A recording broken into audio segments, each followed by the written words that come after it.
¿Cómo les va, mis queridos amigos del Archivo de Transporte Uruguayo? Volvemos de vuelta con otro capítulo de Antologías ATU. En esta oportunidad les traigo una temática que no solemos tratar en el Archivo de Transporte Uruguayo porque no es lo más agradable de expresar, de comentar, aunque lamentablemente forma parte de la historia del transporte, aunque no es su mejor recuerdo, pero en muchas ocasiones es necesario nombrarlas porque cuando contamos la historia de algo, esto forma parte de la historia, tanto de una serie de locomotoras, de un coche motor, de una estación, de una línea, y también de la historia general de los ferrocarriles, en este caso en particular, pero también lo hemos hecho a lo largo de los años con otras temáticas, como puede ser la empresa Honda y demás, porque en muchos casos los accidentes son los que hacen de mala forma tomar conciencia de medidas que se tendrían que haber tomado antes de llegar a este tipo de situaciones. Hay veces que es necesario que ocurran hechos horrendos como estos para tomar medidas que eviten hechos similares a futuro. No me refiero precisamente al tema que vamos a tratar en este video, pero sí al, por ejemplo, famoso accidente de Berrondo del año 1927, donde ocurrió un hecho horrendo, espantoso, que vamos a dedicarle un video en algún momento, porque forma una parte importante de nuestros ferrocarriles. Fue un accidente que no tuvo muchas víctimas fatales, pero bueno, marcó un antes y un después porque fue lo que, digamos, de alguna forma obligó al Ferrocarril Central a instalar el sistema de los bloques TAF en una buena parte de la red. Y en este caso en particular, este accidente del que vamos a hablar en este video, vamos a intentar tratarlo con la mayor cautela posible y respeto por las personas que estuvieron involucradas en el mismo, porque es una manera también de blanquear un poco el asunto y echar la mayor cantidad de luz posible para que no se siga repitiendo cosas que no son ciertas respecto a este accidente también, porque lamentablemente hay que nombrarlo, porque fue uno de tantos y no son cosas causadas, o sea, son cosas que pasan, porque son seres humanos los que están por causas del destino o por cosas que uno no puede prevenir, ocurren, simplemente ocurren. No es un tema que a mí me emocione mucho tratar, el de los accidentes. Cuando redactamos una historia o hacemos un video, es necesario tratarlos, porque forman parte, como ya dije, de un todo, y muchas veces ellos son la razón por la que determinado material termina su vida de servicio, o por lo que se cambia un trazado de una vía o se rectifica una línea, etc. Yo he conocido gente que se emociona con el hecho de una tragedia, un accidente, o sea, es lo que creo yo que se puede llamar morbosidad. En mi caso en particular, vuelvo a repetir, no es el tema que más me gusta tratar, y por eso en todos estos años han sido contadas las veces en las que hemos hablado de este tipo de cosas, aunque las hemos nombrado por supuesto en las historias y demás, pero bueno, forman parte también de la historia de nuestros trenes. Y en cierta forma, en este caso en particular, se me ocurrió hacer una antología sobre el mismo, porque hay mucho desconocimiento sobre lo que ocurrió aquel día, y me parece que es una manera de justamente que quede claro qué fue lo que pasó y que no se sigan repitiendo cosas que no son ciertas respecto a lo ocurrido en aquel entonces. Esta historia empieza entonces de esta manera.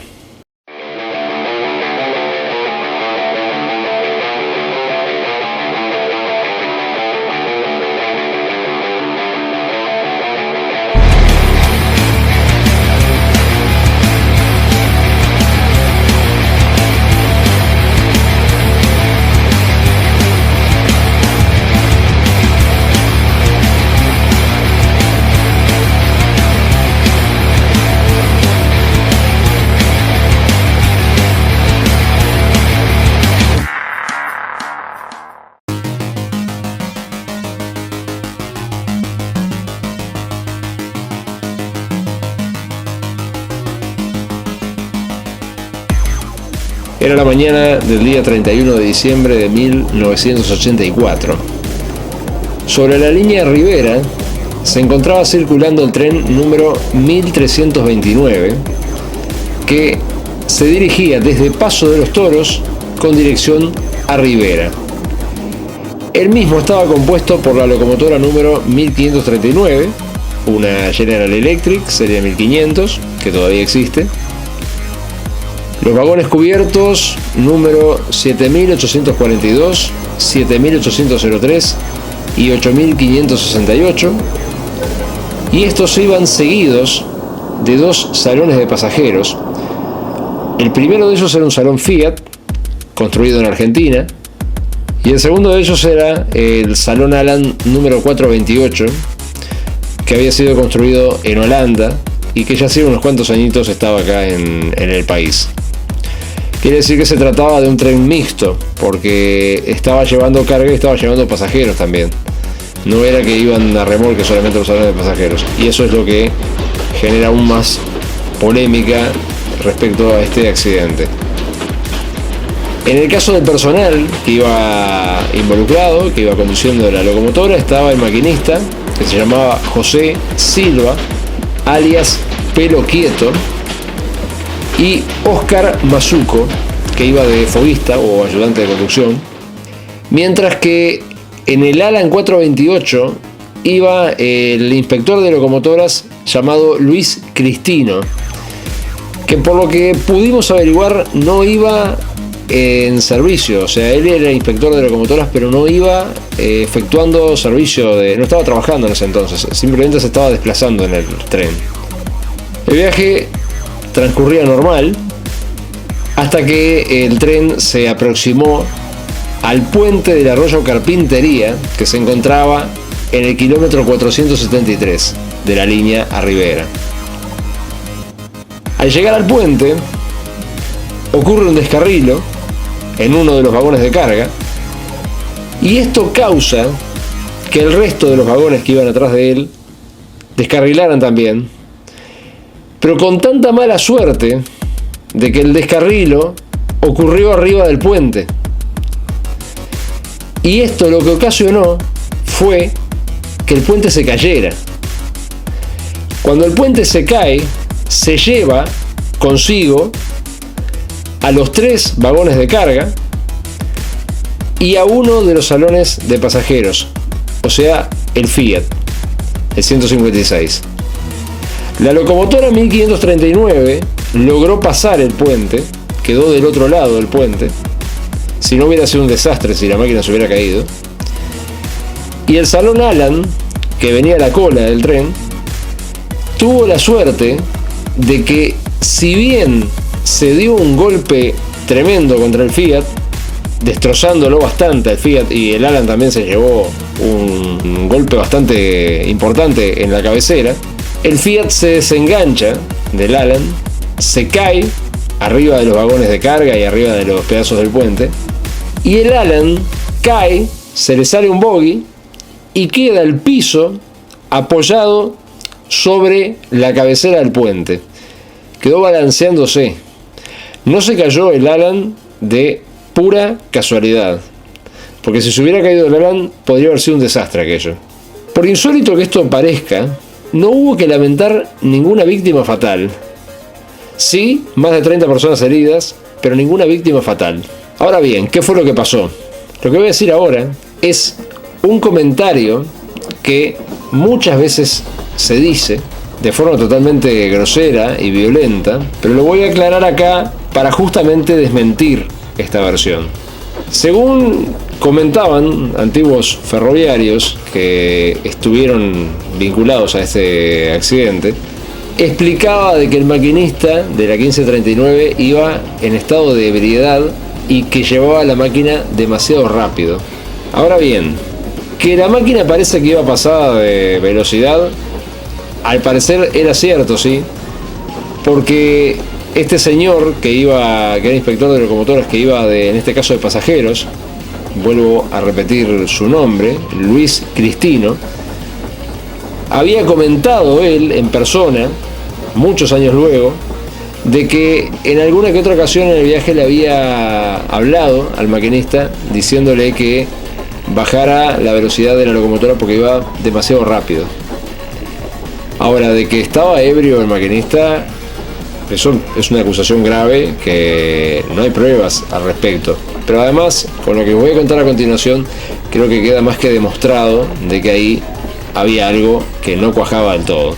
Oficialmente, el informe de AFE no expresa en lo absoluto problemas de mal manejo de parte del maquinista. No habla ni de exceso de velocidad, ni tampoco hace referencia a ningún estado de ebriedad de parte del maquinista, sino que se dice otra cosa que era imposible para el personal del tren saberlo. El asunto es el siguiente: el puente no está en una curva, está en una recta. Sí hay una curva antes de llegar al puente y hay otra curva pasando el puente. Si el tren viniera demasiado rápido, como se dice, el descarrilo probablemente hubiera sido antes de llegar al puente y no sobre el puente, porque sería un poco raro de que descarrilara estando en una recta el vagón y no descarrilara al tomar una curva rápido la locomotora. Y acá lo que descarriló fue el vagón, no la locomotora. Quiere decir de que si fuera cierto eso de que el maquinista iba ebrio, el tren se hubiera descarrilado mucho antes de llegar al puente, no hubiera descarrilado específicamente arriba del puente. Pero además hay otra cosa que se saca del informe de AFE, justamente, y es que un tiempo antes de ocurrir este descarrilo, habían existido lluvias muy copiosas en la zona y había existido una creciente del arroyo Carpintería. Esa creciente, y esto es verídico dicho por la propia AFE, había generado una erosión en el puente, o sea, en los terraplenes, en las cabeceras del puente, y lo habían, como se dice en la jerga ferroviaria, descalzado. Quiere decir que el puente estaba corrido de su ubicación normal y correcta. Esto yo creo que es más que importante aclararlo, porque justamente siempre se dice de que la razón del accidente fue una mala maniobra del maquinista, fuera o no por estado de ebriedad, pero siempre se echa en cara eso. Pero si el informe oficial de AFE habla de que el puente estaba corrido del lugar, la culpa no era del maquinista. Era imposible evitar este accidente. En todo caso, la culpa era de la persona responsable de revisar el estado del puente. En fin, no vale la pena ahora buscar culpables. El informe de AFE, como ya dije, no expresa absolutamente nada de que existiera un problema de mal manejo de parte del personal del tren. Hay una circular oficial de AFE que lo que dice es también lo siguiente: accidente tren 1329 en puente kilómetro 473, P3, día 31 del 12 del 84. Bueno, muestra los números de los vagones, dice que terminaron todos en el fondo del cauce, y el salón 428 colgado, frente destruido y 32 heridos. Esto es la circular de AFE, no es el informe, aclaro. Lo que ocurrió está más superditado a un tema del destino que a otra cosa. Existe una tercera versión respecto a esto que no podemos tomarla como cierta, ya que iría en contra del informe de la propia AFE. Lo que dice esta tercera versión es que antes de ingresar al puente, un vagón de cebada, que era uno de los que iban en la formación, uno de esos tres cubiertos, había descarrilado, y este habría sido el causante de destruir el puente. O sea que cuando el vagón entró descarrilado al puente, lo tira abajo, le pega a la cabecera, lo descalza del todo, lo tira al fondo del arroyo, y ahí se suscita el desastre. Lo raro de esta versión, que por eso no nos parece que sea la correcta, es que si el informe de la propia AFE explica de que había un problema con el puente desde antes, puede decir que se hubieran dado las dos circunstancias, que el puente estuviera descalzado y que el vagón hubiera descarrilado antes de llegar al puente, y que al pegarle el puente con el puente ya corrido de lugar hubiera fomentado un desastre mayor. Pero todo da para creer que en realidad lo que ocurrió es que cuando la formación entra al puente, el vagón, a causa de que el puente estaba corrido de lugar, salta de las vías, se levanta, golpea, se levanta de las vías, y ahí es que se suscita el desastre. De cualquier forma, queda más que descartado que haya sido un problema del personal del tren. Vuelvo a repetir, si hubiera sido por un problema de alta velocidad en la locomotora, lo que hubiera pasado es que el tren hubiera descarrilado antes. Y tal vez hubiera sido mejor, porque si el tren hubiera descarrilado antes de llegar al puente, se hubieran evitado todo este desastre. O sea, la máquina hubiera descarrilado, se hubiera parado el tren y listo. Nadie se iba a lastimar, nadie se iba a caer al vacío, etc. También se habla de que había uno de los cubiertos que llevaba un padrillo adentro, o sea, un caballo, y que al caerse, cuando se cayó el puente, terminó arriba de un sauce. O sea, cayó arriba de un sauce y el árbol lo aguantó. O sea, quedó ahí arriba el vagón con el caballo adentro.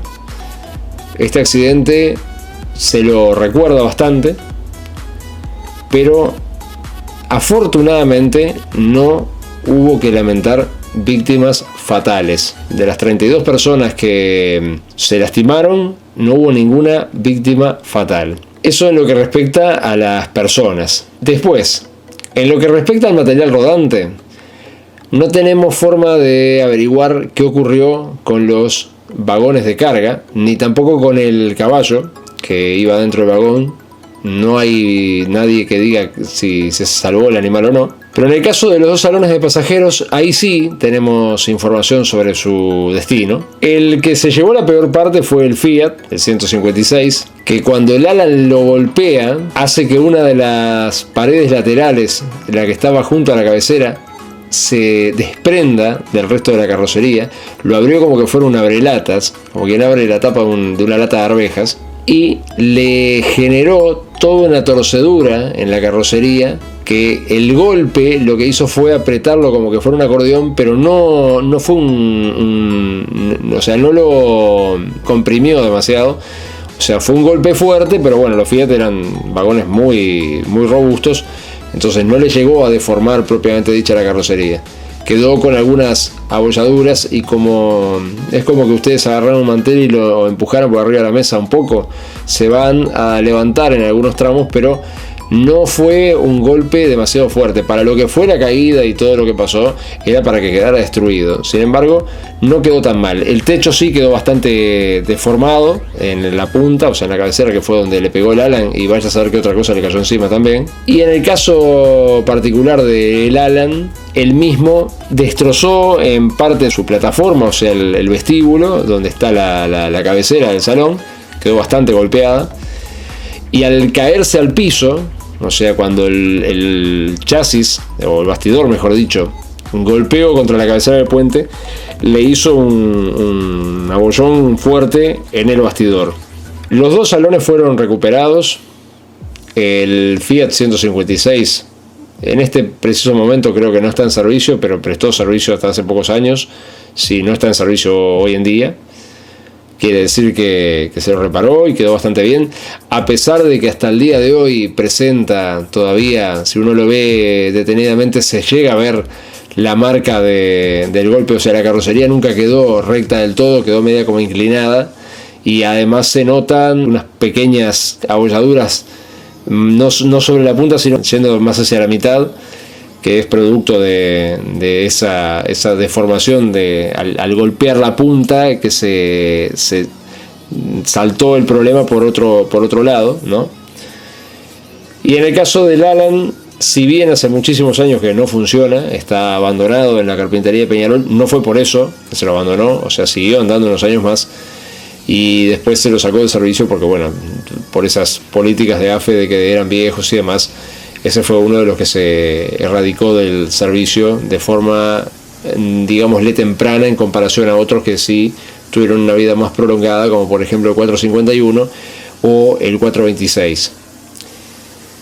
El hecho es que ambos volvieron a circular después del accidente. La 1539, bueno, funcionó hasta el año 1998, o sea que en realidad, que sepamos, no le pasó nada a la máquina, pero bueno, es bueno destacarlo, que la máquina no sufrió ningún tipo de daño. Y por último, en lo que respecta al puente, propiamente dicho, bueno, el puente quedó destruido. Es raro porque no hay fotos de ese puente antes del accidente. Era un puente inglés, pero bueno, las fotos que tenemos de él son ya del accidente en sí. Y para poder reactivar la línea, después de que se logró sacar todos los vehículos accidentados, cuando se logró reactivar la línea, se lo realizó por medio de la instalación de un puente del tipo Bailey. Son unos puentes que se utilizan en el ejército, son puentes desarmables, que no era ni la primera ni la última vez que se utilizó un puente de esas características en Uruguay. O sea, en muchas ocasiones cuando ocurrieron incidentes con los puentes, por ejemplo cuando las inundaciones del 59 tiraron abajo el puente del Queguay, se utilizó un puente Bailey provisorio mientras se construía otro puente definitivo. En otras circunstancias también se utilizaron puentes Bailey, que eran prestados por el Servicio de Material y Armamento del Ejército de Uruguay. Y en este caso también se utilizó un puente Bailey para que se pudiera retomar la circulación de los trenes y no se perdieran, o sea, si no quedaba toda la línea trunca. Entonces, mientras ese puente Bailey hizo de puente provisorio, para el paso de los trenes pasaban a muy baja velocidad por ahí, se construyó un nuevo puente que era construido en hormigón armado al lado del puente provisorio Bailey, pero con la diferencia de que se lo hizo más alto. Entonces, por eso fue que no se instaló donde estaba el puente Bailey, se instaló al lado, se corrió un poco la vía, o sea, se extendió la recta antes de la curva, se rectificó la curva antes de llegar al puente, y se instaló este nuevo puente bastante más alto para evitar justamente que volviera a ocurrir lo mismo, o sea, que se erosionara el puente a causa de los problemas surgidos con las inundaciones, o sea, con las crecientes de los ríos y arroyos, y evitar nuevamente una corrosión que terminara con un accidente de estas características.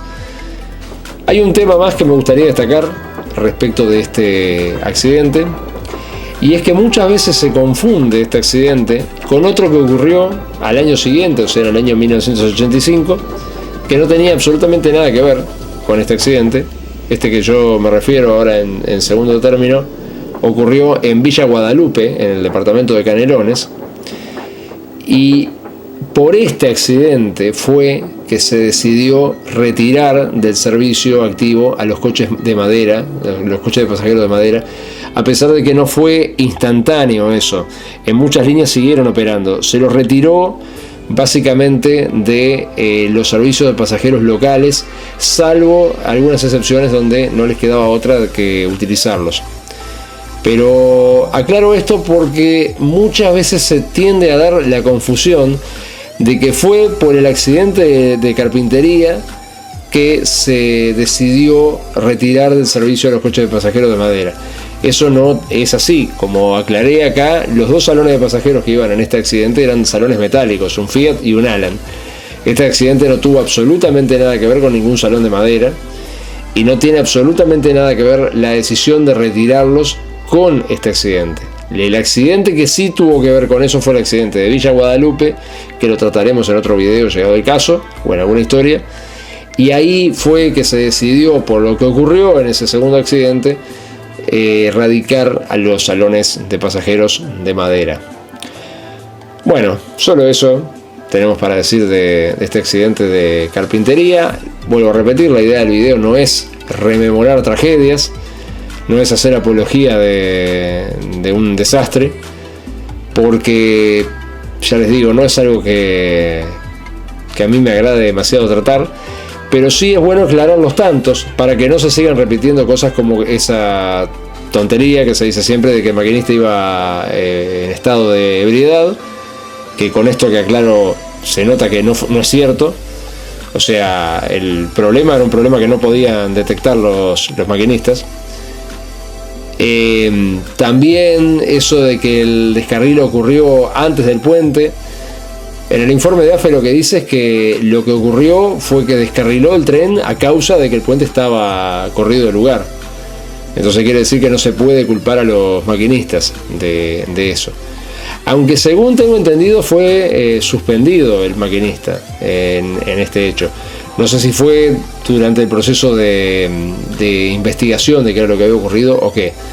Pero si se dice de que el puente estaba erosionado, creo que es más que evidente la razón de este desenlace.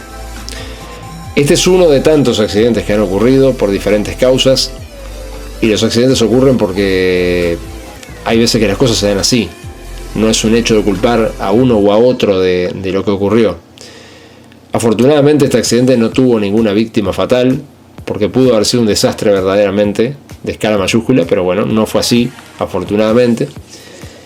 Y repito, lo tratamos acá porque la idea de esto es tratar todo tipo de temas respecto a lo que fue la vida y obra de los ferrocarriles uruguayos. Y la parte de accidentes e incidentes, o sea, cosas que salen mal en general, forman parte de la historia. No es lo que nos gusta recordar, pero lamentablemente hay veces que es necesario para poder contar la verdad sobre determinadas cosas. Hasta aquí este nuevo capítulo de Antologías. Vamos a volver con otro. Esperemos que con una temática un poco más alegre que esta. Me han preguntado a lo largo de los años muchas veces por este accidente y yo tampoco lo tenía todo claro. Tenía algunos datos pero no lo tenía todo claro, entonces se me ocurrió investigar a fondo respecto a esto con los datos que teníamos y comparando otras cosas y hacer un video como este que quede demostrado qué fue lo que realmente ocurrió aquel fatídico 31 de diciembre de 1984 en el accidente de carpintería en la línea Rivera. Será hasta la próxima, amigos, y espero que les haya gustado este video, esta información, que a pesar de que no es linda, es una forma de aclarar cómo fueron las cosas. Nos vemos en el próximo video. Muchas gracias y buenas noches.